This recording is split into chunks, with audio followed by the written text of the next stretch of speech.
toi la gloire, Seigneur. À toi la gloire, Seigneur. Gloire à toi, Seigneur. Tu es le Tout-Puissant. Tu es le Tout-Puissant.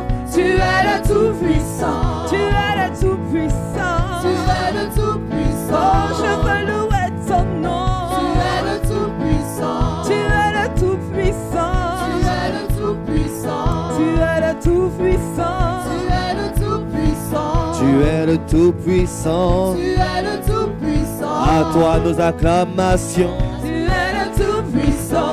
À toi l'acclamation. Tu es le Tout-Puissant. À toi l'acclamation. À toi l'acclamation. À toi l'acclamation. À toi l'acclamation. À toi les cris de joie. À toi les cris de joie. À toi les cris de À joie. toi les cris de joie. À toi l'adoration. À toi l'adoration. À toi l'acclamation. À toi Gloire, l'acclamation. gloire à toi Seigneur. Oh, À toi la gloire, Seigneur. oui, je veux me réjouir. Gloire à toi, Seigneur. Tu es le Tout-Puissant. Il y a quelqu'un qui veut se réjouir avec nous ce matin. Oui, gloire à toi. À toi la gloire, Seigneur. Je veux dire, Gloire à toi, Seigneur. tu es le Tout-Puissant.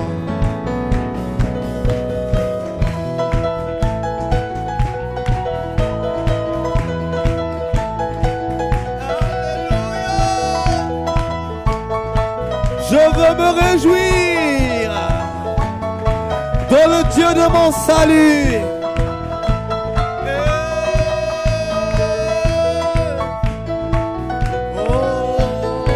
Tu peux danser de joie, tu peux sauter de joie, tu peux pousser un cri de joie en l'honneur de ton roi.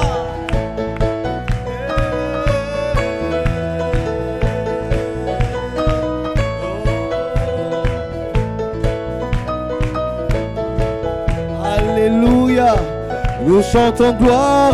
Gloire à toi, Seigneur. Oh oui, à toi.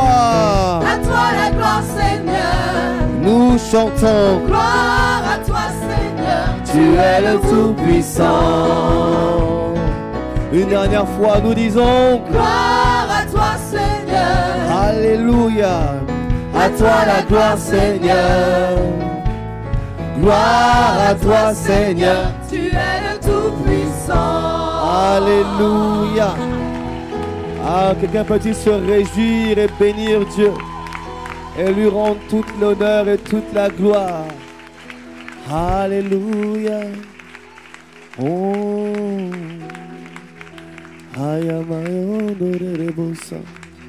Il y a de quoi dire merci à Dieu. Nous sommes au début du 7e mois de l'année. Il y a déjà 6 mois d'écoulés, 6 mois où Dieu a fait grâce, où Dieu a pris soin, où Dieu a gardé. Tout n'est pas parfait, mais nous sommes toujours debout sur la terre des vivants. C'est que Dieu est bon pour nous. Alors, est-ce que tu peux juste lever la voix là où tu es, rendre grâce à Dieu? Dis-lui merci pour tous ses bienfaits. Dis-lui merci. Ne sois pas silencieux dans la présence de ton Dieu. Ne reste pas la bouche fermée, mais que ta voix s'élève comme un parfum de bonne odeur. Que ta voix s'élève de manière agréable à ton Dieu. Et dis-lui toutes les bontés. Dis-lui tout ce qu'il a fait pour toi. Dis-lui tout ce qu'il a accompli. Rappelle-lui combien il est bon, combien il est merveilleux. C'est-à-dire que le simple fait d'être là ce matin, c'est la grâce de Dieu, c'est la bonté de Dieu, c'est l'amour de Dieu qui s'exprimait à ton égard, c'est sa bienveillance. Regarde à tout ce qu'il a fait, qui t'a fait traverser tous ces combats dans lesquels tu es encore debout malgré tout. C'est que tu es déjà vainqueur en toutes choses. Tu es déjà vainqueur en toutes choses. Hayabosoto.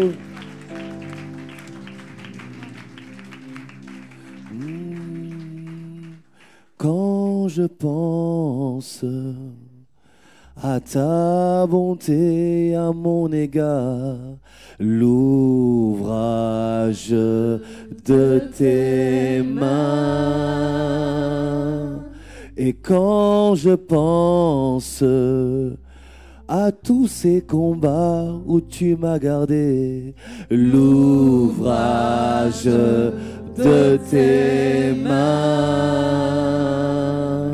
Et quand je pense à tes grâces déversées sur nos vies. L'ouvrage de tes mains, nos mains s'élèvent pour te louer, pour t'adorer. Oh Jésus, nos mains s'élèvent pour te louer, pour t'adorer. Oh Jésus, nos mains s'élèvent pour te louer, pour t'adorer. Oh Jésus, nos voix s'élèvent comme un parfum pour te louer, pour t'adorer. pour t'adorer. Oh, nos voix s'élèvent, Nos voix s'élèvent pour te louer. pour t'adorer. Oh Jésus, nos voix s'élèvent Elles s'élèvent pour te louer.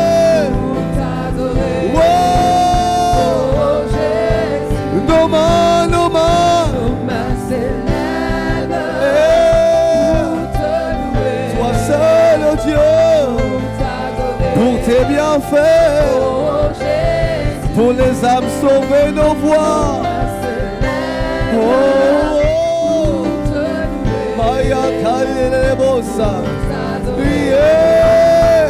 Dis-lui, mon cœur s'élève Mon cœur s'élève pour te louer, pour t'adorer. pour t'adorer.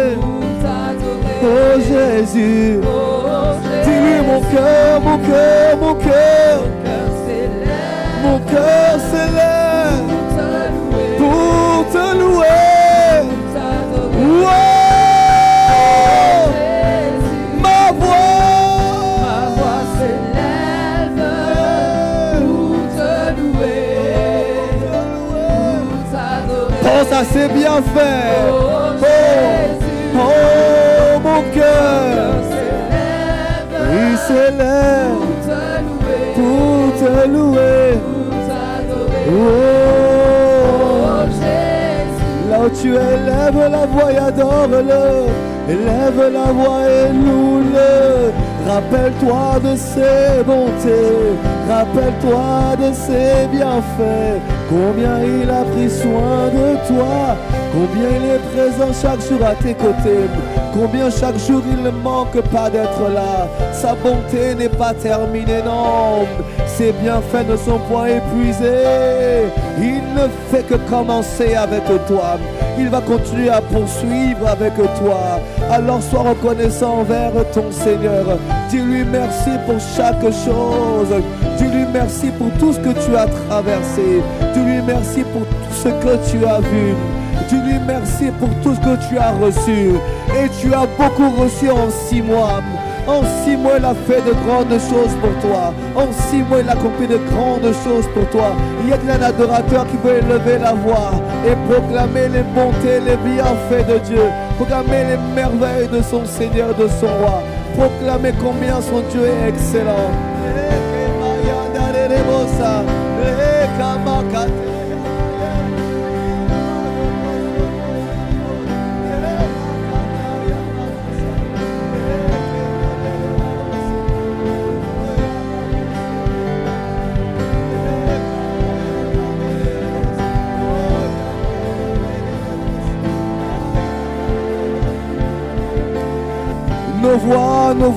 Nos voix s'élèvent pour te louer, pour t'adorer. Oh Jésus, nos mains s'élèvent pour te louer, pour t'adorer. Oh Jésus, nos mains s'élèvent pour te louer, pour t'adorer. Oh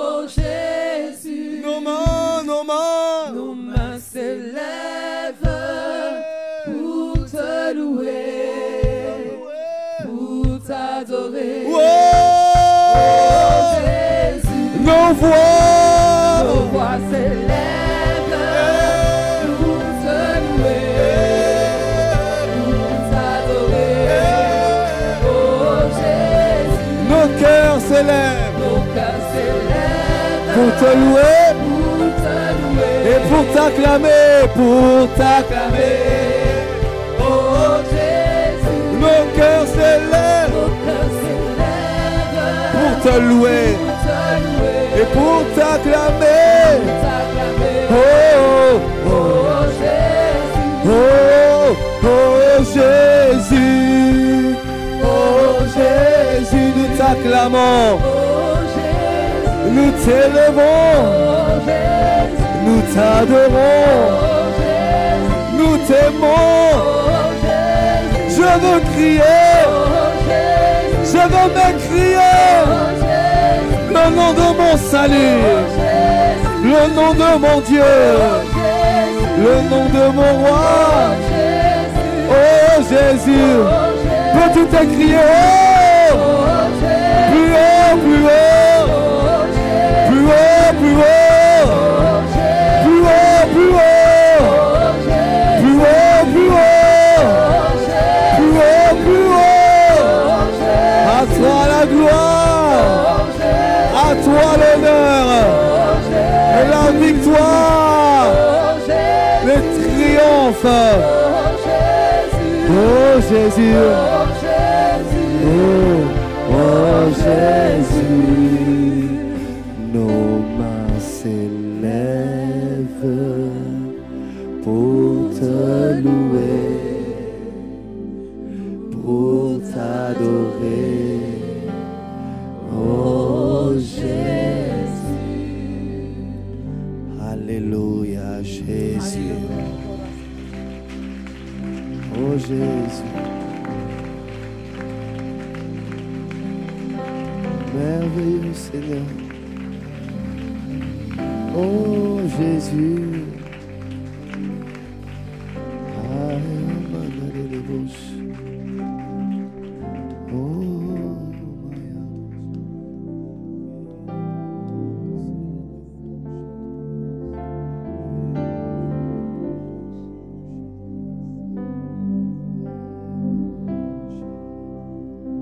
il prend plaisir à nos cœurs reconnaissants ce matin. Il prend plaisir à nos cœurs remplis de gratitude ce matin. Il voit un homme et une femme pour qui tout n'a pas été simple, mais qui ce matin est là dans sa présence et dit merci à Jésus. Et reconnaissant au Seigneur, qui lui dit merci. Et cela est un parfum d'odeur agréable au Seigneur. De voir un peuple savoir dire merci, savoir l'adorer, l'élever, l'honorer, en dépit et contre tout. De dire merci pour ce qu'il a fait, dire merci pour ce qui n'a pas encore été vu.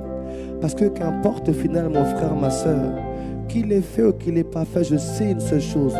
Tout concourt au bien de ceux qui aiment Dieu et qui sont appelés selon son dessein.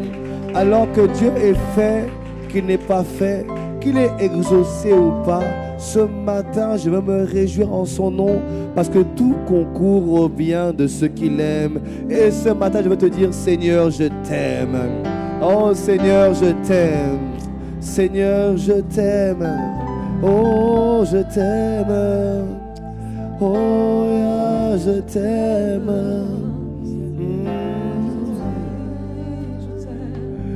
Seigneur, je t'aime. Comme tu m'as aimé. Comment imaginer vivre sans toi? Vivre sans toi. Jésus, je t'aime. Jésus, je t'aime. Comme tu m'as aimé. Comment imaginer vivre sans toi? Vivre sans toi. Jésus, je t'aime, je t'aime.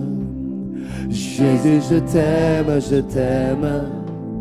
Jésus, je t'aime, je t'aime. Jésus, Jésus, je t'aime. Oh, Jésus, je t'aime, je t'aime. Jésus, je t'aime, je t'aime. Jésus, je t'aime comme tu m'as aimé. Comme tu m'as aimé. Dis-lui, Jésus, je t'aime. Jésus, je t'aime, je t'aime. Jésus, je t'aime, je t'aime. Jésus, je t'aime, comme tu m'as aimé. Jésus, je t'aime, je t'aime. Jésus, je t'aime, je t'aime. Jésus, je t'aime, comme tu m'as aimé. Juste quelques instants, quelques secondes, peux-tu lever la voix pour dire je t'aime à Jésus?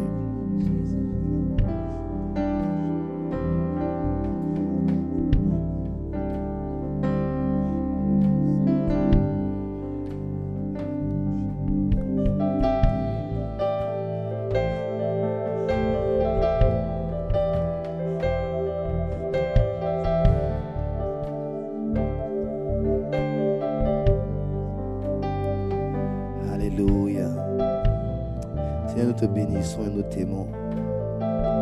Nous aspirons à t'aimer encore plus. Nous aspirons à t'aimer davantage. Nous aspirons à ce que nos cœurs soient toujours centrés sur toi. Seigneur, merci. Nous te bénissons, te donnons toute la gloire. Merci pour ta magnifique présence, Jésus, par ton esprit. Saint-Esprit, merci pour l'onction que tu déverses pour l'enseignement et la parole. Merci pour nos cœurs qui sont disposés et préparés à recevoir la semence de la parole. Nous te rendons d'avance toute la gloire pour nos vies qui vont manifester le fruit digne de la repentance. À toi d'avance soit toute la gloire. Au nom de Jésus, nous avons prié. Nous disons ensemble Amen. Amen, Amen. Acclamons bien fort notre Seigneur. Si tu as encore un peu de force et un peu de voix qui te reste, est-ce que tu peux acclamer, pousser avec le peu de voix qui reste, pousser un cri de joie en l'honneur du Seigneur, parce que cela est bon et agréable pour notre Dieu. À toi la gloire, à toi l'honneur, à toi Jésus, la magnificence. Amen, amen, amen, amen.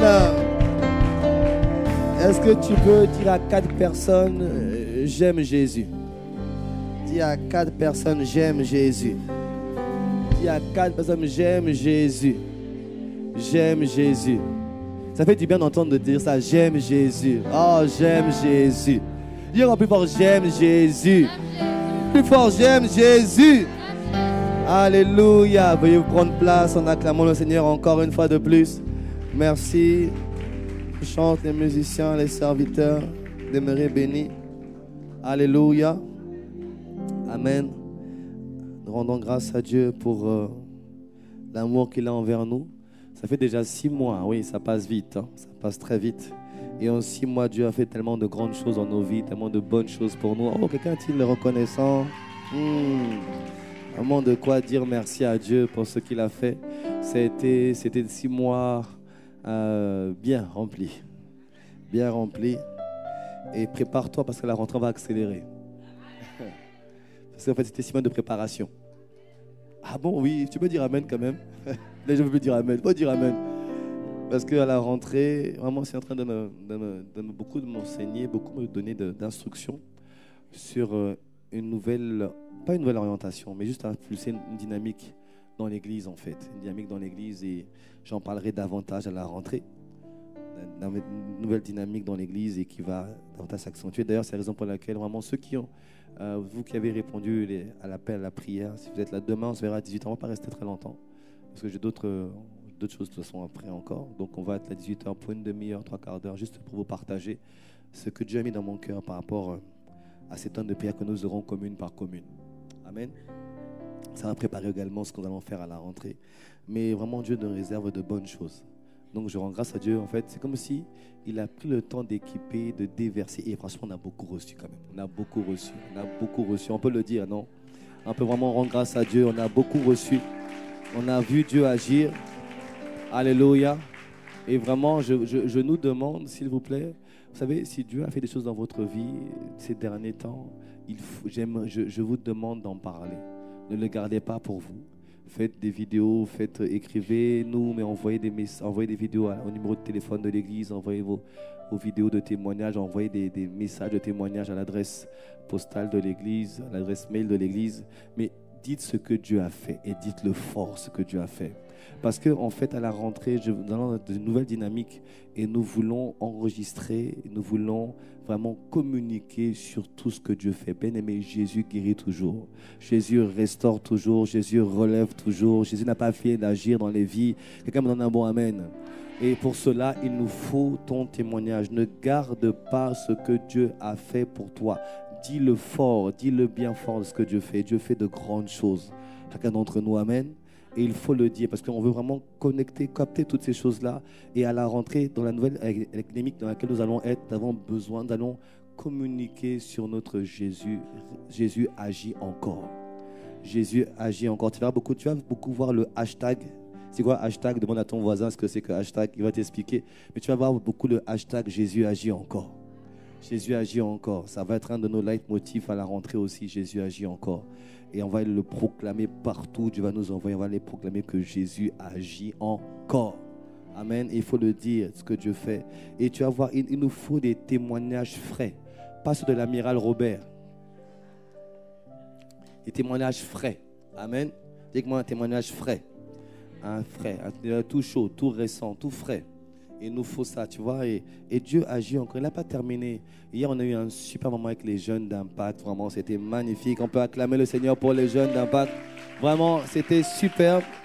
Il y avait la présence de Dieu. Il y avait vraiment une atmosphère particulière. Et nous bénissons Dieu parce qu'il y a eu près d'une dizaine de jeunes qui sont donnés au Seigneur hier. Et on peut rendre grâce à Dieu pour les vies qui ont été sauvées et gagnées hier. Alléluia. Il y en a 7 se sont avancés à l'appel et après d'autres se sont donnés encore. Il y en a même une jeune qui est revenue me revoir à la fin. Elle m'a dit, pasteur, en fait, je vais lever la main, mais je ne vais pas venir devant. Je dis, est-ce que tu veux le recevoir? Je veux le recevoir. On a fait la prière du salut. Et plus d'une dizaine de jeunes sont donnés au Seigneur, on est reconnaissant. Et Dieu a agi encore dans la vie de plusieurs jeunes. Vous voyez, il y avait une jeune sœur qui s'appelait Christine qui était là, à qui on a diagnostiqué une maladie du cerveau, qui allait faire en sorte qu'elle allait perdre la vue de manière progressive pour devenir complètement aveugle en fait. Et Dieu, elle avait déjà crié à Dieu, Dieu avait déjà commencé à agir, mais elle ne voyait pas à plus de 5 mètres. Et hier, Dieu l'a complètement guérie. Elle la voyait clair, voyait nettement. Et on peut rendre grâce à Dieu. Est-ce qu'on peut acclamer le Seigneur? Alléluia. Dis avec moi, Jésus agit encore. Et tu vois, ces témoignages-là, c'est notre quotidien. C'est notre quotidien de ce que Jésus fait. Alléluia. Et vraiment, si Dieu a fait quelque chose dans ta vie, Dieu t'a fait du bien et t'a transformé. On a des témoignages de deux jeunes frères hier, Neil et Dominique, qui ont témoigné de ce que Jésus a fait dans leur vie. C'était juste magnifique. De voir que Jésus n'a pas... il cherche tout le monde en fait. Et de voir ces jeunes frères partager ce que Jésus a fait dans leur vie, c'était juste... Vous voyez, quand j'entends ça et quand j'ai écouté les témoignages des baptêmes hier matin, je me dis vraiment, ça vaut le coup de faire ce que l'on fait. Ça vaut le coup de payer le prix que nous payons parce que nous voyons des âmes se donner de tout âge, de toute classe, de toute origine se donner au Seigneur. Il n'y a pas de prix pour ça et la gloire, elle est pour lui et lui seul. Alléluia. Amen. Et nous voulons aller encore plus loin avec le Seigneur. Donc vraiment demain, ceux qui veulent ce temps de prière, je ne pense pas que nous serons nombreux demain, 18h, ceux qui seront là. On ne va pas rester très longtemps. Juste partager comment. Je vous partagerai un peu de la vision que Dieu m'a donnée. Alléluia. Dites-moi les caractéristiques des personnes que le Saint-Esprit va utiliser avant l'enlèvement. Alléluia. Nous sommes en train de parler des caractéristiques des personnes que le Saint-Esprit va utiliser avant l'enlèvement, les critères de ceux que le Saint-Esprit va utiliser avant l'enlèvement. On parle de leurs caractéristiques. En fait, le but, et je l'ai précisé la semaine dernière, le but n'est pas que d'être utilisé, le but est surtout d'être approuvé par Dieu aussi. Quelqu'un me donne un mot amen. Nous voulons être approuvés et être qualifiés pour l'enlèvement. Et j'ai beaucoup aimé une jeune hier, qui a témoigné, une jeune qui a 17 ans, qui a témoigné hier pendant son baptême. Elle a dit une chose, moi je me baptise, une des raisons c'est que je veux être prête pour l'enlèvement. Elle a dit, il ne faut surtout pas rater l'enlèvement. Travaillez sur vos vies, soyez prêts parce que Jésus revient bientôt. Jésus revient récupérer son église. Et bien aimés, soyons prêts pour l'enlèvement, ne ratons pas l'enlèvement. Et j'ai beaucoup aimé d'entendre une jeune, s'étant commencé à annoncer la bonne nouvelle, à prêcher que Jésus revient et nous devons être prêts. Alléluia. Et nous voulons que le Saint-Esprit puisse se servir de nous en ces temps de la fin. Non seulement qu'il se serve de nous, mais qu'en plus, mais surtout, surtout, que nous soyons approuvés de la part de Dieu. Que nous puissions nous entendre dire, bon et fidèle serviteur, rentre dans la joie de ton maître. Gloire à Dieu. Nous sommes sur ces différentes caractéristiques, différents critères. Nous avons vu que le premier critère, c'était la soif de Dieu. Deuxième critère. Ouh là là, qu'est-ce qui vous est arrivé ce matin? Qu'est-ce qui se passe? Tu t'es pas réveillé ce matin? Alléluia. Regarde ton voisin avec compassion et miséricorde. Non, regarde-le avec compassion et miséricorde. Dis-lui, voisin, qu'est-ce qui t'arrive? Qu'est-ce qui est arrivé où? Hein?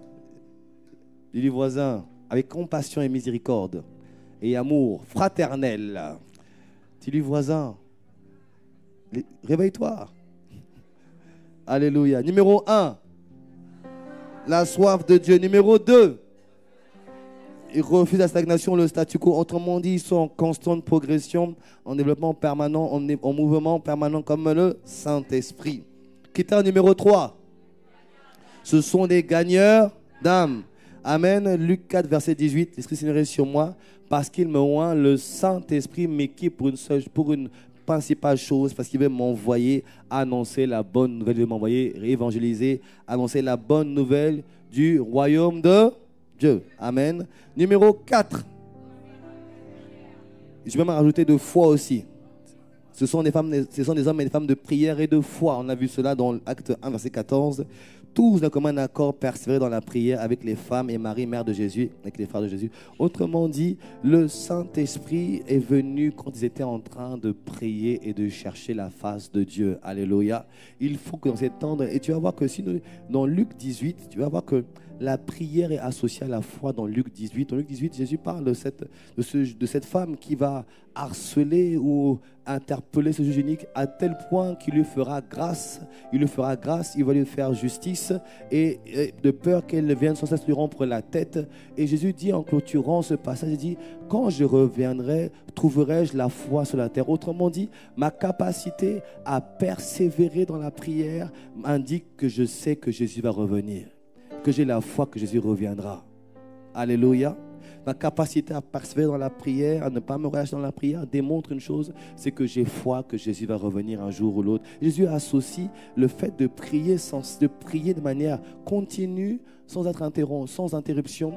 Jésus indique que cela montre plutôt, le Seigneur nous montre que cela indique que vous avez la foi et que j'ai la foi. Continuez à prier comme nous le faisons. Cherchez sa face. Et c'est là que l'Esprit de Dieu vient atterrir sur ta vie, que ce soit ton partage au nom puissant de Jésus-Christ. Amen. Ce matin, je vais terminer les 7 critères. Critère numéro 5. Critère numéro 5. Ils veillent sur l'état de leur âme ou encore de leur cœur. Dis avec moi, ils veillent sur l'état de leur âme ou de leur cœur. Parce que l'âme ou le cœur, parfois, c'est la même chose. Plusieurs passages bibliques qui sont la même chose, soit l'âme, soit le cœur. Prenez avec moi 1 Samuel 16 au verset 7. 1 Samuel 16 au verset 7. Là, je donne un peu de contexte. Tu vois, dans ce passage-là, Dieu a rejeté Saül, qui était le roi. 1 Samuel 16. Dieu a rejeté Saül, qui était le roi. Et Dieu envoie son prophète Samuel pour aller oindre notre personne. Quand on allait te donner l'onction de la part du prophète, ça voulait dire beaucoup de choses. Ça voulait dire que, Dieu t'avait choisi, et que 2, l'onction représentait le Saint-Esprit venant sur toi, pas en toi, mais venant sur toi. Et le Saint-Esprit venant sur toi pour te qualifier pour une œuvre du Seigneur. Soit tu étais roi, soit tu étais prophète, soit tu étais sacrificateur. Et avant le venir de Jésus. Donc, c'était une manière de dire, le Saint-Esprit allait venir saisir quelqu'un pour l'emmener à servir Dieu ou à œuvrer pour Dieu. Et donc, le Seigneur envoie son prophète, le prophète Samuel, chez Isaïe, Bethléemite, le père de David. Il l'emmène chez Isaïe et Isaïe sort ses fils. Combien avait-il de fils? Très bien, ouais, vous êtes lecteur de la Bible ici, c'est bien. Il sort ses fils, il les aligne devant le prophète Samuel et Samuel envoie un particulièrement grand de taille. Certainement qu'il devait faire 1m85, épaules larges, mâchoire. Certainement. Et il le regarde et Samuel se dit, il est tellement beau gosse, ça doit être lui. Tellement grand, costaud, bien fait, c'est certainement lui. Et regardez ce que Dieu dit à Samuel, alors que Samuel lit ça dans son cœur. L'Éternel dit à Samuel, ne prends point garde à son apparence et à la hauteur de sa taille, car je l'ai rejeté. L'Éternel ne considère pas ce que l'homme considère. L'homme regarde à ce qui frappe les yeux, mais l'Éternel regarde au cœur. Est-ce qu'on peut acclamer la parole du Seigneur, notre Dieu? Alléluia. Tu vois, l'homme regarde au cœur. Il ne regarde pas à la belle apparence, aux beaux discours, aux belles prières, aux versets que tu vais réciter, aux actes que je vais poser. Je peux servir Dieu, je peux faire beaucoup de belles choses. Mais la Bible dit que Dieu ne regarde pas à ça pour envoyer son esprit sur quelqu'un. Dieu regarde à l'état du cœur de la personne. Comment est le cœur de la personne? Comment est-il? Afin que j'envoie sur lui mon esprit, afin qu'il me serve, que ce soit un outil puissant entre mes mains. Je regarde à son cœur. Et là où tout le monde veut regarder comment il prêche, comment il parle, comment il a fait telle chose, il a fait tel don, il a fait tel machin. Assurément, Dieu va servir de lui. Non, pas du tout. Dieu peut se servir de quelqu'un et le rejeter, mais Dieu regarde au cœur pour déverser son esprit sur quelqu'un. Il regarde à l'état de son cœur. C'est ton cœur qui te qualifiera devant le Seigneur. C'est ton cœur qui te distinguera devant Dieu. Ce n'est pas tes œuvres. Oh non, mon ami. Ce n'est pas tout ce que tu as. Tu peux faire beaucoup de choses, mais si le cœur n'y est pas, ça ne te qualifiera pas devant le Seigneur. Bien aimé, tu vas savoir une chose. On peut faire beaucoup de choses de manière naturelle. Avec les dons et talents que nous avons, nous pouvons faire beaucoup de choses. De grandes choses même. Et même de belles choses. Et Dieu n'est pas avec nous. On l'a fait de manière naturelle. Rappelez-vous que l'homme a pu aller construire une tour qu'elle allait atteindre le ciel. Avant qu'il y ait tout ce que nous avons aujourd'hui. Aujourd'hui, on a de quoi construire des gratte-ciel. On n'avait même pas construit cet appareil-là que l'homme était capable de construire une tour qui allait atteindre le ciel. Donc l'homme est capable de beaucoup de choses. Mais sans Dieu, ça ne vaut rien. Mais Dieu regarde d'abord au cœur de chacun pour déverser et qualifier la personne. C'est la raison pour laquelle tu vois, la Bible te dit, dans Proverbe 4, verset 23, tu dois garder ton cœur plus que toute chose. De lui viennent les sources de la vie. Laissez-moi vous dire une chose. Pourquoi il dit que les sources de la vie viennent du cœur? En fait, la vie que tu as aujourd'hui, l'état dans lequel tu es aujourd'hui, est le reflet de l'état de ton cœur. La vie que tu mènes aujourd'hui, la vie que tu mènes aujourd'hui, la vie que tu as aujourd'hui, n'est que le reflet de ce qu'il y a dans ton cœur.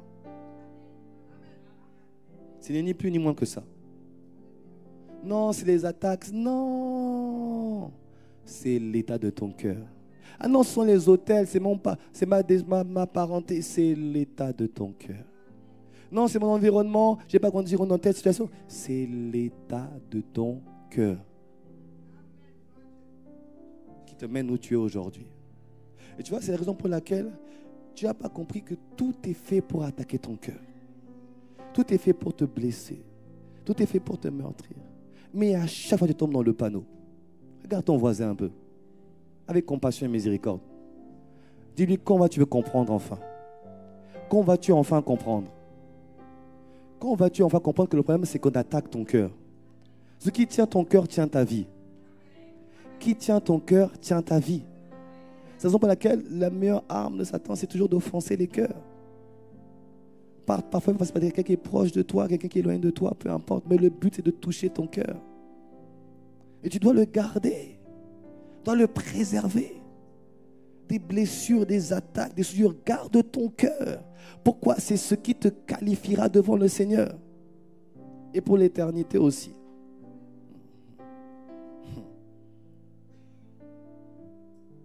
Garde ton cœur des offenses, des paroles, des actes. Garde ton cœur de ce que les autres font faire. Ne laisse personne avoir la télécommande de ta vie. Oh oui, je répète, ne laisse personne avoir la télécommande de ta vie. Ne laisse personne décider de l'état de ton cœur. Si quelqu'un décide de l'état de ton cœur, si sa vue te rend triste ou joyeux, ça veut dire qu'il a la télécommande de ta vie. Ne laisse personne posséder la télécommande de ta vie. Donne-moi un bon amen. Le but, c'est de toucher ton cœur. Parce que quelqu'un a touché ton cœur, non seulement il a souillé ta vie, parce que ta vie sort, le source de ta vie sort de ton cœur, et en plus, il t'a disqualifié aux yeux de Dieu. Il a réussi à faire deux choses. Garde ton cœur. Garde ton cœur. Ne laisse pas les choses rentrer dans ton cœur. Je voulais dire de partager comment moi je fais. Je fais toujours une chose. Je distingue toujours l'homme de ses actes. Ça ne veut pas dire qu'il ne faut pas sanctionner l'homme. Je vais sanctionner l'homme quand il faut sanctionner l'homme. Mais je diffère l'homme de ses actes. Tu sais pourquoi? Parce que quand Dieu te regarde, il ne regarde pas à tes actes, il regarde à ce que tu es.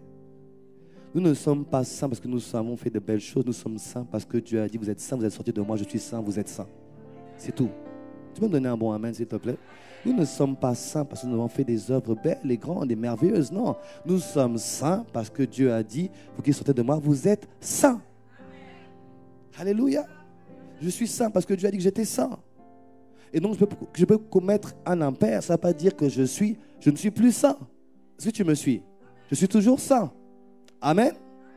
Amen.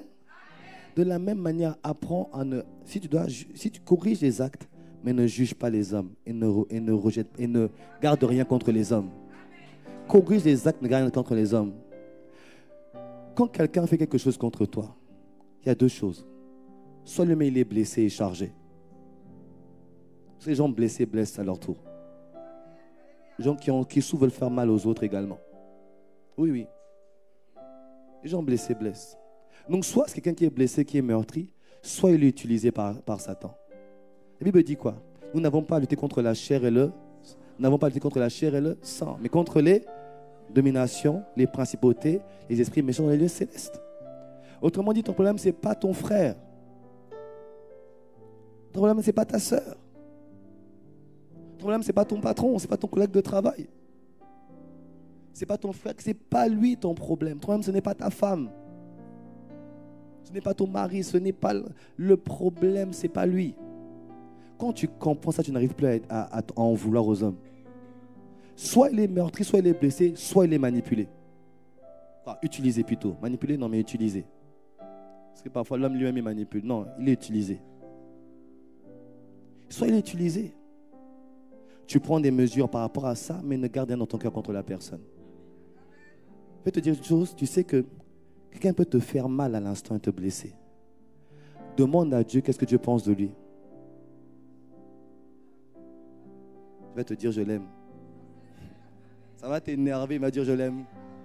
Mais comment tu peux l'aimer? Oui, je l'aime. Toi aussi je t'aime, non? Ouais, mais toi aussi, rappelle-toi de ce que tu as fait. C'est bon, Seigneur, j'ai compris. Est-ce que tu me suis? Ça ne doit pas t'empêcher de sanctionner des mauvaises actions. Amen. Tu peux sanctionner une mauvaise action et garder un cœur libre devant quelqu'un. Tu peux prendre une décision contre quelqu'un par rapport à des actes qui ont été posés, tout en gardant ton cœur libre, sans amertume, sans colère, sans animosité, libre devant la personne et devant Dieu. Donne-moi un bon amen. Bien-aimé, ton cœur, c'est ce que tu as de plus précieux.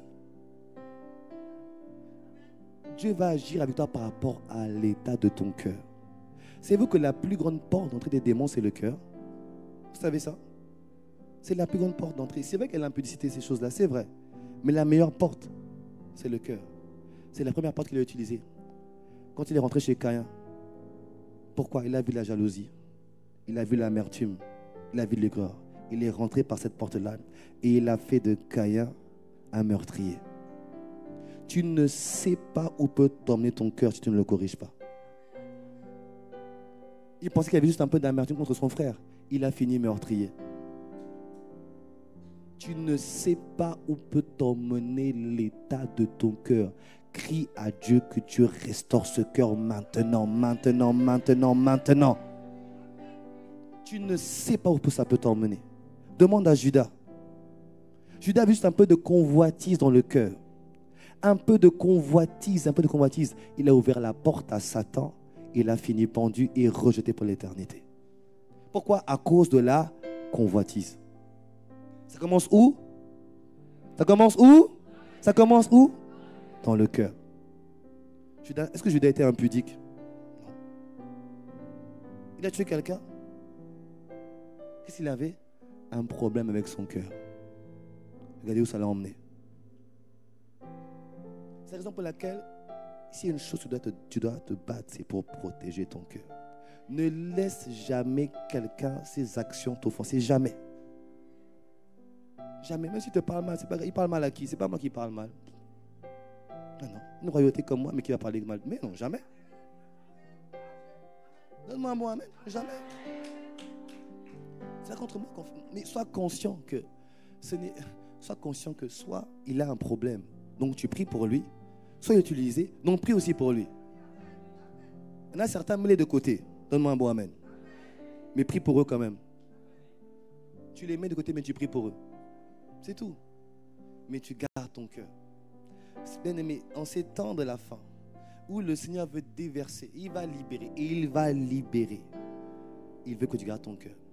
Non seulement tu gardes ton cœur des offenses, des blessures, toutes ces choses-là qui souillent le cœur. Mais en plus, il faut que tu gardes ton cœur en manifestant toujours l'amour. Tu dois toujours manifester l'amour. Parce que j'ai découvert une chose, les amis. J'ai découvert une chose. Et ça, je n'étais pas toujours conscient. Mais j'ai découvert une chose. C'est que la puissance de Dieu. Qui veut un autre secret de la puissance de Dieu? Qui veut connaître un autre secret de la puissance de Dieu? Il y a la présence de Dieu, mais un autre secret qui déclenche la puissance de Dieu. Il y a sa présence. Puis, tu vas voir que sa présence aussi, elle est attirée par une chose. Ce qui déclenche la puissance de Dieu, je m'en suis rendu compte, c'est l'amour. Je t'assure, l'amour, c'est le secret de la puissance de Dieu. Parce que Dieu est... Donc, ce qui le motive, c'est... Ce qui le fait agir, c'est... Son moteur, c'est... Dieu agit par amour. Quand il envoie son plus grand sacrifice, où il a déployé la plus grande puissance qui a été déployée, c'est le sacrifice de Christ à la croix. La plus grande puissance déployée est le sacrifice de Christ à la croix. Et le sacrifice a été accompli pour une seule chose, pour une seule raison, à cause de l'amour de Dieu pour les hommes. Et l'amour de Dieu va toujours amener la puissance de Dieu. Je suis bien aimé, je me suis rendu compte qu'en fait, plus je m'attache à grandir dans l'amour de Dieu, plus je vois la puissance de Dieu agir au travers de ma vie. Que ce soit ton partage au nom de Jésus, que ce soit ton partage au nom de Jésus. Comprends une chose, je me suis rendu compte qu'en fait, plus tu vas avoir l'amour de Dieu vers les âmes, c'est comme si plus la puissance de Dieu vient sur toi pour faire du bien aux âmes. Plus tu vas avoir l'amour de Dieu pour les autres, plus sa puissance vient sur toi parce que le cœur de Dieu est tourné vers les autres. Et l'ennemi fait tout pour que ton cœur soit toujours blessé. Quand tu regardes les autres, il n'y a pas d'amour. Mais en fait, c'est ton cœur, il n'y a pas d'amour dans ton cœur. Parce que quand quand tu as le cœur rempli de l'amour de Dieu, en fait, comment tu peux dire qu'il n'y a pas d'amour? Parce que l'amour de Dieu te presse, te presse, te presse, te presse, te presse, te presse. Comment tu peux dire qu'il n'y a pas d'amour dans l'église alors que toi-même tu amènes l'amour dans l'église? Dire qu'il n'y a pas d'amour, c'est que toi-même tu n'as pas d'amour.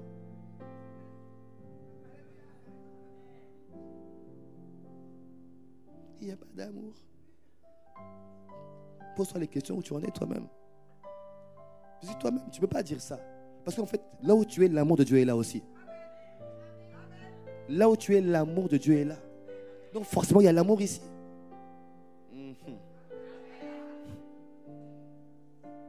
Quand l'amour te prend, l'amour de Dieu. Mais comment tu peux arriver? Je n'arrive même pas à me fâcher. Moi, je suis surpris quand je vois des gens venir le dimanche matin.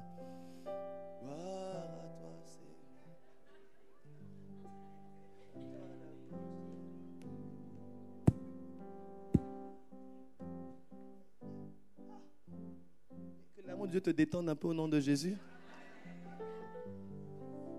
Ça, juste tu sais, quand l'amour de Dieu te prend, dans l'amour de Dieu, il y a la paix de Dieu. Dans l'amour de Dieu, il y a la joie de Dieu. Il y a la tempérance, il y a la douceur, il y a la bienveillance, il y a toutes ces choses dans l'amour. Et quand tu gardes ce cœur-là, en fait, ce cœur-là, quand tu gardes ton cœur, en même temps, tu augmentes l'amour. La présence de Dieu augmente sur toi naturellement. Là où tu vas, tu sens naturellement sa présence. Pourquoi? Il est amour, il est attiré par ce qu'il est. Tu émanes son parfum et viens là où tu émanes son parfum. Ah, quelqu'un me donne un bon amen. Veille sur ton cœur. Je t'ai dit la dernière fois qu'il y aura découragement, distraction, tout ça, ça commence par le cœur. Tout ça commence par veille, garde ton cœur précieusement. Entretiens-le. mets-y les bonnes choses. Ne laisse rien rentrer. Ne laisse personne. Non. Décide de ton état. Ne laisse cette joie à personne. Si ce n'est à Dieu lui-même. Amen. Critère numéro 5, alors, c'est veille sur l'état de ton cœur ou de ton âme. Critère numéro 6, tu vas aimer ça. Il se sanctifie. Ce que Dieu désire, que le Saint-Esprit cherche à utiliser, se sanctifie. Il se sanctifie. Hébreux 12, verset 14. Recherchez la paix avec tous et la sanctification sans laquelle personne ne verra Dieu. Recherchez la paix avec tous, encore une fois, et la sanctification sans laquelle personne ne verra Dieu. Qu'est-ce que la sanctification? C'est simplement une vie séparée du péché. C'est une vie séparée du péché. Une vie où le péché ne te tient pas. Bien aimé, péché, c'est péché. Si tu es dans l'impudicité, c'est péché. Tu es avec elle, tu es avec lui, vous n'êtes pas marié, c'est péché, c'est péché. Tu mens un peu? Non, mais je vais juste... C'est péché. Quand tu es en retard ce matin, monsieur, monsieur, en fait, ma grand-mère est morte hier soir. Ah, tu as tué toute la famille déjà. Le mois dernier, c'était le grand-père. Avant, c'était le papa. Tu as tué tout le monde. Non, je suis en retard. Je me suis réveillé en retard. Dis la vérité. Péché, c'est péché.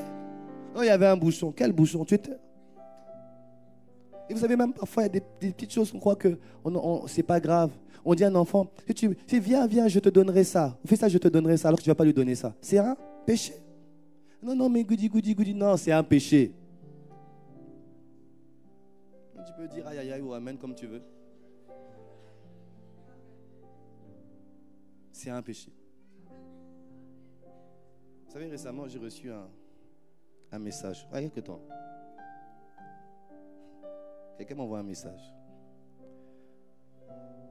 Mais j'ai aimé sa réaction. Parce qu'elle s'est repentie après. La personne s'est repentie. Une personne m'envoie un message me disant, pasteur, montre-moi le passage où on parle de la masturbation. Moi, je ne fais que m'entretenir.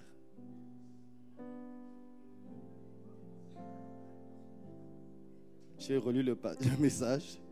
J'ai relu le message. Non, je ne me masturbe pas, je m'entretiens. J'ai regardé le message. J'étais tellement amusé de la manière dont maintenant on veut masquer le péché. On veut trouver des excuses pour cacher le péché. Je m'entretiens. Tu t'entretiens. J'ai répondu, mon frère, ma soeur.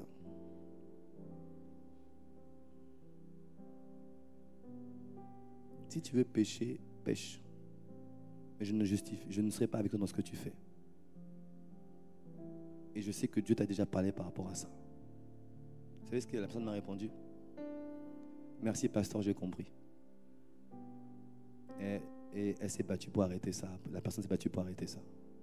Bien aimé, un péché, c'est un péché. Non, mais on s'aime. Si tu l'aimes, épouse-la. Non, mais on s'aime. Si tu l'aimes, épouse-la. Si tu l'aimes, épouse-le. Non, tu ne l'aimes pas. Vous profitez l'un de l'autre. Vous profitez l'un de l'autre. Comme on est seul, on profite l'un de l'autre. C'est pas de l'amour, ça. C'est pas de l'amour. L'amour, il y a un engagement. Pourquoi tu ne t'engages pas? C'est que tu ne l'aimes pas. D'être ensemble, d'être pas marié, c'est de l'impudicité. C'est un... Il faut le dire fort. Il faut dire, c'est un... péché. Voilà. Oh, j'aime ce silence. Quand tu en veux dans ton cœur à quelqu'un, c'est un péché. Mais bien sûr, en vouloir quelqu'un, c'est un péché. Qu'il ait été l'origine ou pas, c'est un... Mais oui. Jésus dit dans 1 Thessaloniciens 5, verset 23. Non, plutôt pas. Paul dit dans 1 Thessaloniciens 5, verset 23, que le Dieu vous sanctifie le corps, l'âme et l'esprit. Le corps doit être sanctifié, mais l'âme doit être sanctifiée. Quand tu en veux à quelqu'un, c'est un péché.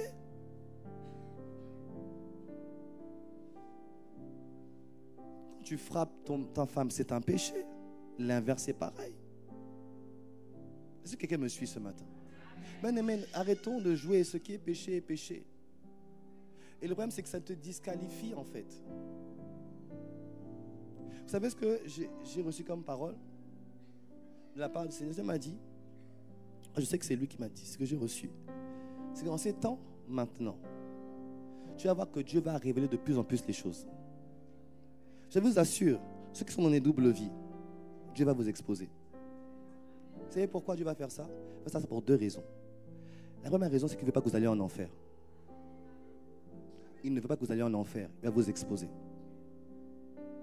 La deuxième chose, c'est que Dieu veut distinguer son église. Il ne veut plus de mélange dans son église. Il ne veut plus de mélange. C'est la raison pour laquelle, il va vous exposer. Parce que certains ne veulent pas se repentir d'eux-mêmes, Dieu va les exposer. Certains ne se repentent pas d'eux-mêmes, Dieu va les exposer. C'est pourquoi? Parce que il était un temps où on laissait croître les choses. Et quand les gens tombaient avec beaucoup de gens autour d'eux. On ne veut plus ça. Ce qui ne veut pas se repentir, lui-même Dieu va l'exposer. Parce que Dieu ne veut pas que tu ailles en enfer, que tu te repentes. Et deuxième chose, Dieu veut distinguer son église. Que son église soit puissante et forte. Il est temps, parce que tu vois, toutes ces choses-là, ça bloque la puissance de Dieu dans l'église. Oui, oui. Et que Dieu va exposer maintenant. Je vous assure, ça a déjà commencé, Dieu va exposer. De plus en plus. Parce qu'il arrive un temps, et tu vas voir, je t'annonce, c'est ce qui va arriver dans cette église bientôt. Avec la puissance qui augmente et l'onction de prophétie qui augmente, je t'assure, tu vas venir ici, quelqu'un va te dire, frère, je sais où tu étais hier soir. Ça arrive dans cette église, ça arrive bientôt. C'est même déjà là. Je sais ce que tu as fait. Dieu me montre que tu as fait ta. Repends-toi. Donc avant, repends-toi d'avance. C'est ce qui va arriver là, ça arrive déjà. Où Dieu va exposer les vies, parce que Dieu veut que les gens se repentent. Et parce que Dieu veut que son église soit puissante. Il y a trop d'âmes à sauver. Il y a trop d'âmes à libérer. Il y a trop de gens à délivrer, à guérir et à restaurer. Il faut que la puissance de Dieu soit agissante sans aucun frein. Donne-moi un bon amen. Donne-moi un meilleur amen. Et Dieu veut t'utiliser. Bien-aimé, mets-toi pas. La Bible dit, c'est vrai. C'est vrai, oui, que le monde est sous la puissance du malin, c'est vrai. Mais la Bible dit une chose dans 1 Jean. Celui qui est né de Dieu a vaincu le péché. Celui qui est né de Dieu a vaincu le péché. Autrement dit, ce péché n'a aucun droit de te tenir. Celui qui est né de Dieu a vaincu le péché. Ah mais pasteur, c'est dur. C'est dur pour qui? C'est dur pourquoi? Soit tu n'as pas compris l'œuvre de la croix, soit tu n'as pas vécu l'œuvre de la croix. Mais la vérité est la suivante. C'est vrai que la Bible dit que celui qui est debout prend garde à ne pas tomber. C'est vrai. Il dit prends garde. Il dit pas ne tombe. Il n'a pas dit que celui qui est debout va tomber. Il a dit que celui qui est debout ne va pas tomber. Il a dit non, celui qui est debout prenne garde à ne pas. Ça veut dire que celui qui est debout peut rester debout toute sa vie. Oui. Ah.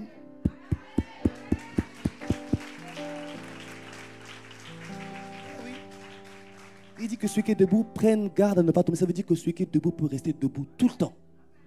Par la grâce de Dieu, tu resteras debout tout le temps. Donne-moi un bon amen. Tu n'es pas obligé de tomber. C'est pas vrai. Tu tombes parce que tu as attiré, que tu as dit oui à la convoitise et à la chair.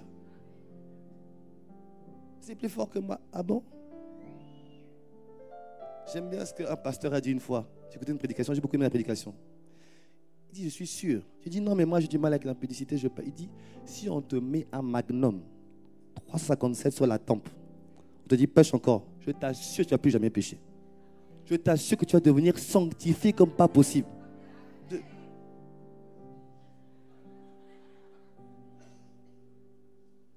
C'est pas ça. C'est que tu aimes ce que tu fais. Tu aimes ce que tu fais. Mais tant que tu ne rejetteras pas ça, Dieu ne pourra pas te délivrer. Mais écoute cette parole que Dieu te donne ce matin. Repens-toi. Renonce à ça. Il va te relever. Bien-aimé, Jésus revient bientôt. Ne jouons pas. Jésus revient bientôt. Ne jouons pas. Tu ne sais pas à quel moment ni quand, mais il revient. Si il veut se souiller, il peut se souiller encore. mais c'est à tes risques et périls. Et en ces temps de la fin, le Saint-Esprit veut déverser des choses de la part du Seigneur. Mais il cherche ceux qui veulent se sanctifier. C'est-à-dire, moi, Seigneur, je me mets à part pour toi. Tout comme les Lévites ont dit à Moïse, nous, on se met à part pour toi. Dans cette génération, Dieu cherche des gens qui vont se mettre à part. Il dit, Seigneur, je me mets à part pour toi. Qu'importe que je paraisse bizarre, je me mets à part pour toi. Qu'importe que je sois incompris, je me mets à part pour toi. Qu'importe qu'on me regarde bizarrement, je me mets à part pour toi. Je décide de ne plus me souiller. Je me mets à part pour toi. Dans mon corps physique, dans mon âme, mon esprit, je me mets à part pour toi. Parce que Dieu cherche quelqu'un. Je dis, Seigneur, me voici.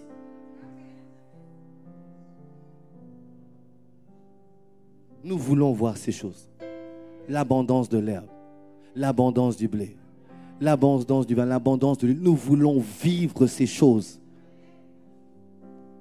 Vivons la sanctification, sans laquelle nul ne verra Dieu.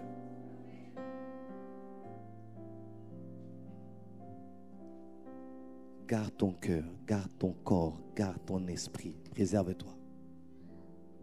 Numéro 6, il se...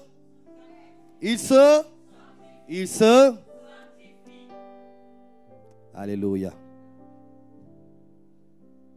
Numéro 7. Je terminerai avec ça. Ils acceptent de mourir à eux-mêmes. Ceux que le Saint-Esprit va utiliser dans la fin des temps acceptent de mourir. Donc regarde ton voisin avec compassion et miséricorde. Et dis-lui, meurs. Et dis-lui, meurs. Tu vas dire, mais il y a de la sorcellerie ici. C'est l'église de sorciers. Mais non, mais non. Et regarde notre voisin. Parce qu'il ne veut pas mourir, il veut être trop vivant. Dis à l'autre qui ne veut pas mourir. Dis à l'autre, regarde-le avec amour. Avec sourire et amour et miséricorde. Dis-lui, meurs. Je ne t'entends pas lui dire. Je ne t'entends pas lui dire. Meurs. Et après, tu peux ajouter pour mieux vivre. Ah, là, ça va. Ah, alléluia. Ouf, ouf. Mon Dieu. J'ai failli quitter l'église. Ah, alléluia. Je vais boire un peu d'eau parce que là, ouf. On a failli perdre une âme. Ouf, merci Seigneur. Dis à l'autre, meurs. Dis à un troisième, meurs. Et dis doucement, pour mieux vivre. Je ne veux pas dire alors, voisin. C'est parce que tu es trop vivant que je ne vais pas dire ça. Si tu étais mort, tu le dirais sans problème. Oui, mais tu es trop vivant. Tu vois le défi, prenons Jean 12, 24. Jean 12, 24. Jean 12, 24. Versets 24 et 25. En vérité, je vous le dis.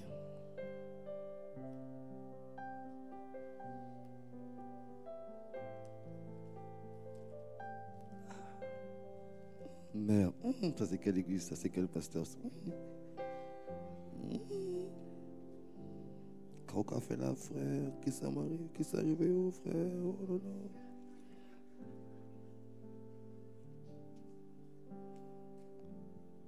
Jean 12, 24. Vous y êtes? Vous me donnez un bon amen? En vérité, je vous le dis. Si le grain de blé qui est tombé en terre ne meurt, il reste seul. Mais s'il meurt, il porte beaucoup de fruits. Amen. Dis, si le grain de blé tombé en terre ne meurt, il reste seul, sans le Seigneur, sans l'Esprit. Mais s'il meurt, tu peux même dire, mais si je meurs, je porte beaucoup de fruits. Celui qui aime sa vie la perdra. Et celui qui est sa vie dans ce monde la conservera pour la vie. Alléluia. Est-ce qu'on peut acclamer la parole de Dieu? Amen. Mais tu vois, ce passage est tellement important. Parce qu'en fait, il fait référence à plusieurs choses. Il dit que si tu ne meurs pas, tu restes seul. Si tu ne meurs pas, il n'y a pas de distinction sur toi.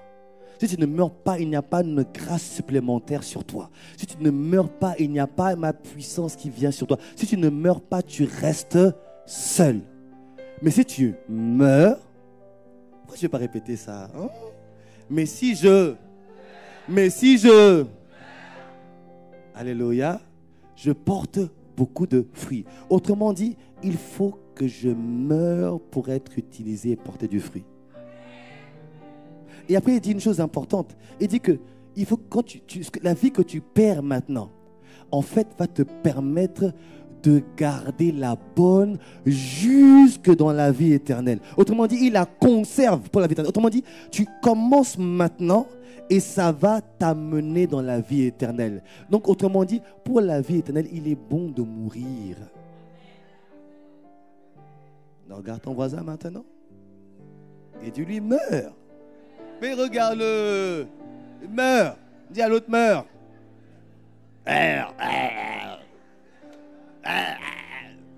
Pour mieux vivre. Pour mieux vivre. Et bien sûr. Mais notre problème, c'est que nous ne voulons pas mourir. Nous sommes trop vivants. Nous sommes trop vivants. J'ai mes projets. J'ai mes plans. J'ai mes dessins. J'ai mon travail, c'est ma vie, je fais ce que je veux. C'est ma vie, je fais ce que je veux, même si je suis malheureux. Mais c'est pas grave, c'est ma vie. Je vais faire ce que je veux de ma vie. Bien-aimé, Dieu ne peut pas être avec toi, tu es trop vivant. Il te dit, va à gauche, tu dis non Seigneur, à gauche ça ne me plaît pas, allons à droite. Allons tout droit, non Seigneur, non, attends, fais une pause d'abord.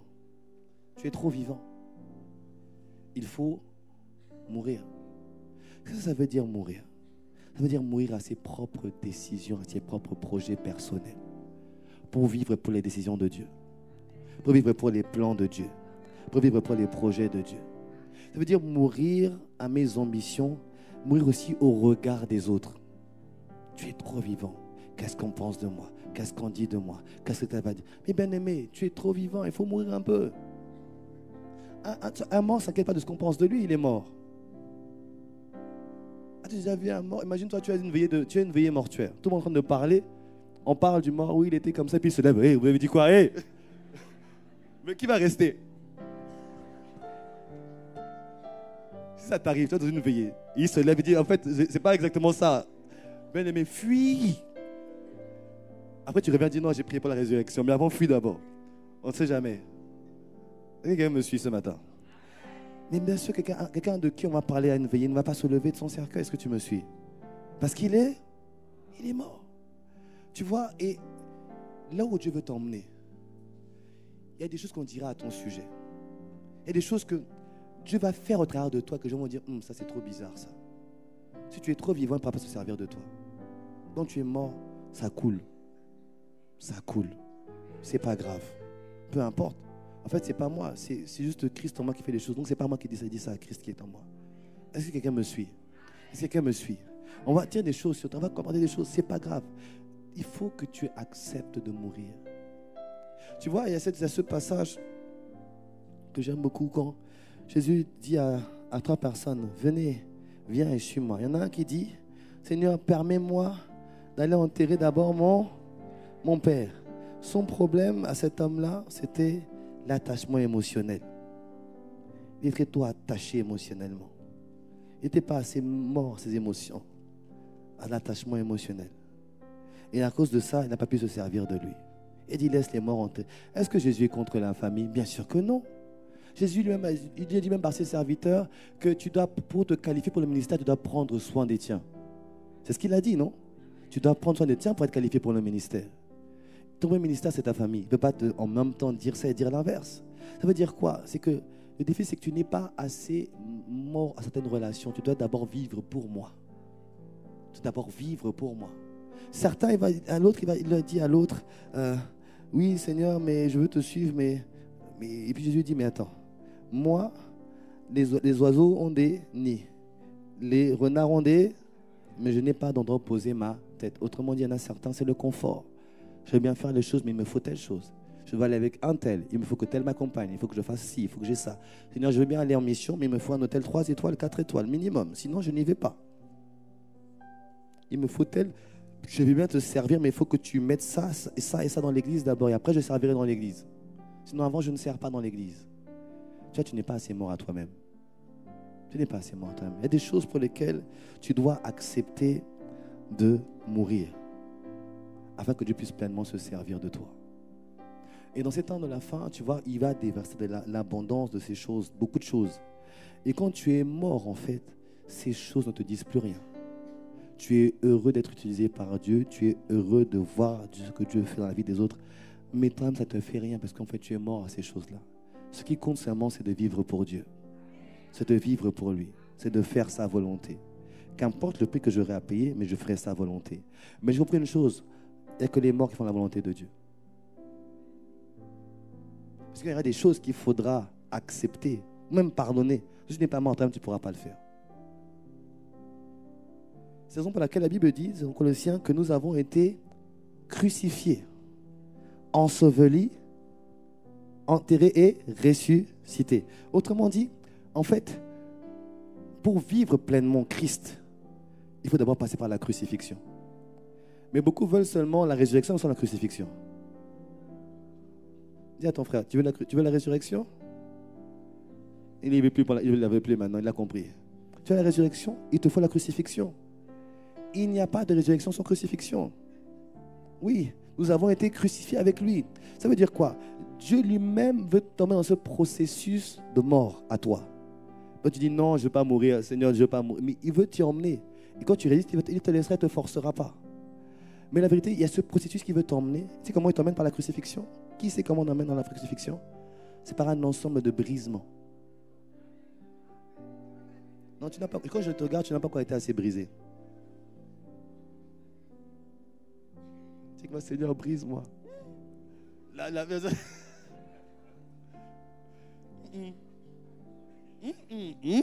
Mon père aimait ça. Seigneur, brise-moi. Parce qu'en fait, tu sais, les brisements ne font qu'une chose: libérer Christ en toi. Si le grain tombe en terre et ne meurt, il ne porte pas beaucoup de fruits. Chaque brisement où Dieu t'emmène. C'est vraiment pareil. Moi, je dis toujours aux personnes, quand tu ne te plains pas, ne te plains pas, laisse Dieu faire ses affaires. Quand on entend tu as vu Jésus à la croix et c'est pas plein. C'est pas plein. Quand tu passes par des processus de brisement, ne te plains pas. Rends grâce à Dieu dans la crucifixion. Ça veut dire que l'ensevelissement arrive. Mais 3 jours après arrive la résurrection. Alléluia. Alléluia. Ne te plains pas. Laisse. C'est vrai que ça fait mal. Ça fait mal à l'âme. Surtout à elle. Ton corps physique n'aura rien. Ça fait mal à ton âme. Ça fait mal à des choses. Parce qu'il faut que ces choses-là meurent. Pour que tu vives pleinement pour Christ.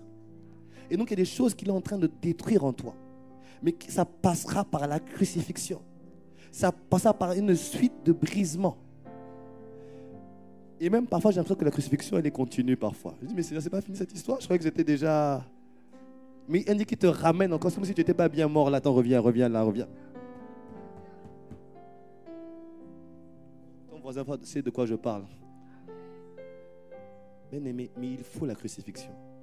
Il faut le brisement. Ce n'est pas qu'on aime ça. Personne n'aime le brisement. Jésus même ne désirait pas ça. Il me dit, Seigneur, cette coupe peut t'éloigner de moi. Personne ne veut ça.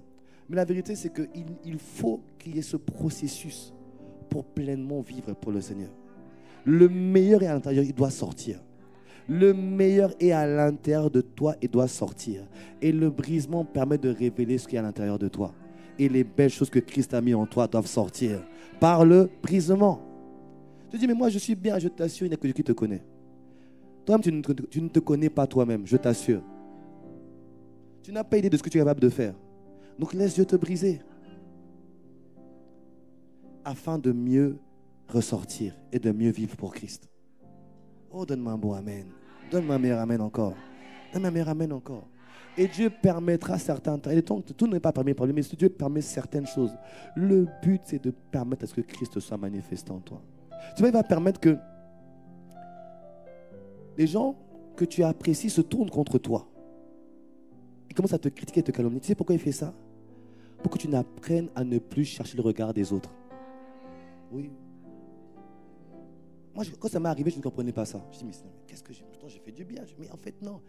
Seigneur Dieu permet ça lui-même. Pourquoi? Parce qu'il veut que tu arrêtes de chercher le regard des autres. Cherche son regard à lui. Cherche son regard à lui. Est-ce que tu plais à Dieu? Est-ce que tu plais à Dieu? Si tu lui plais, c'est bon, alors avance. S'il est heureux, c'est bon, avance. Donne-moi un bon amen. Donne-moi un bon amen. Donne-moi un bon amen. Et ça fait partie du processus.